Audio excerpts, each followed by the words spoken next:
Girl, don't you make me tell it.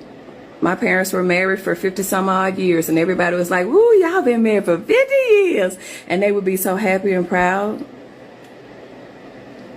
And then when my mama passed away, my dad said, hey, I wanted to introduce you to my other child that y'all never met before.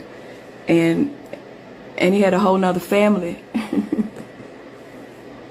But my parents were married for 50 some years though, right? But he had a whole nother family.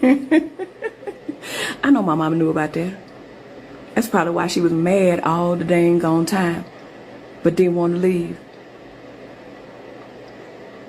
We're not like that now. We're not like our grandparents. We're not like our mamas.